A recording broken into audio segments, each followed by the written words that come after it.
அல்லாஹு சுப்ஹானஹு தஆலா யூனுஸ் நபி அலைஹிஸ்ஸலாம் அவங்கள நீனவான்னு சொல்லக்கூடிய ஒரு பிரதேசத்துக்கு அவங்கள நபியாக தன்னுடைய தூதுவராக அனுப்பின நேரத்தில் அவங்க அங்கே போய் இஸ்லாத்தை பற்றி மக்களுக்கு எத்தி வைத்தார். அல்லாஹுவை வணங்க வேண்டும், நான் அல்லாஹுடைய நபி, இஸ்லாம் தான் உண்மையான மார்க்கம் என்று சொல்லி அவர்கள் எத்தி வைக்கிற நேரத்தில் அந்த மக்கள் வந்து அதை ஏற்றுக்கொள்ளலை. அவங்கள நோவினப்படுத்தினாங்க, அதை அவங்கள கிண்டல் பண்ணாங்க. அப்போது அந்த நேரத்தில் யூனுஸ் நபி அலைஹிஸ்ஸலாம் அவங்க கோவப்பட்டு என்ன செஞ்சாங்க, உங்கள் மீது நெருப்பு மலை பொழியட்டும் என்று சொல்லிவிட்டு வந்துட்டாங்க. அப்போ அங்கேருந்து அந்த ஊரை விட்டு அவங்க வந்தோடனே அந்த ஊர் மக்களுக்கு மேலால் மேகங்களுக்கு பதிலாக நெருப்பு மேகங்கள் சூழ ஆரம்பித்தது.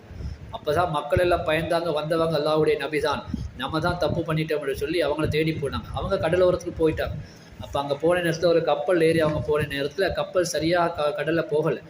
அப்போ யாரோ அங்கே இருக்கக்கூடிய ஒரு மாலுமிகளும் அவங்களுக்கு பயணிகளும் சொன்னாங்க, யாரோ அல்லாஹுடைய கட்டளைக்கு முன்பாக இதில் வந்து ஏறிக்கிறாங்க மாதிரி தெரியுது, அதனால் அவங்க இந்த இடத்துலேருந்து விலகி போயிடுங்கன்னு சொல்லும் பொழுது யூனுஸ் நபி அலைஹிஸ்ஸலாம் அவங்க அந்த கப்பலேருந்து வெளியே குதிச்சாங்க. அப்போ அவங்கள ஒரு மீன் விழுங்கிருச்சு. இது நீண்ட சம்பவம், சுருக்கமாக சொல்கிறேன். அப்போ அவங்க அந்த மீனுடைய வயிற்றுக்குள்ளே அவங்க போனாங்க. அல்லாஹ் தஆலா அந்த தன்னுடைய ஆற்றலை வெளிப்படுத்துவதற்காக, கடல் வாழ் மீனினங்களை பற்றி காட்டுவதற்காக அந்த யூனுஸ் நபி அலைஹிஸ்ஸலாம் அவர்களை விழுங்கி அந்த மீனுடைய வயிற்றை கண்ணாடி பெட்டியாக மாற்றினான்.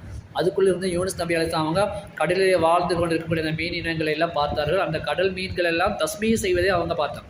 அப்போ அவங்க என்ன செஞ்சாங்க, அல்லாஹ்விடத்தில் கடல் அந்த மீண்ட வயிற்றுக்குள்ளே இருந்து ஒரு துவா ஓதினாங்க. லா இலாஹ இல்லா அன்த சுப்ஹானக இன்னீ குன்து மினல் ஸாலிமீன் என்று தொடர்ந்து ஓதி வந்தாங்க.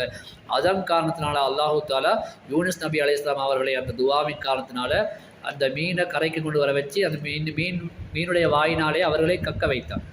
அதனால் யூனுஸ் நபி அலைஹிஸ்ஸலாம் அவர்கள் அந்த மீன் வயிற்றிலிருந்து விடுதலை பெற்று வந்தார்கள்.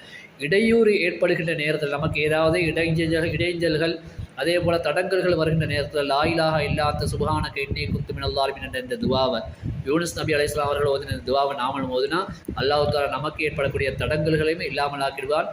இல்லாமல் அல்லாஹ் சுப்ஹானஹு வ தஆலா நம் அத்தனை பேரையும் நிம்மதியாக வாழக்கூடிய பாக்கியத்தை தருவானாக. அஸ்ஸலாமு அலைக்கும் வரஹ்மத்துல்லாஹி வபரகாத்துஹு.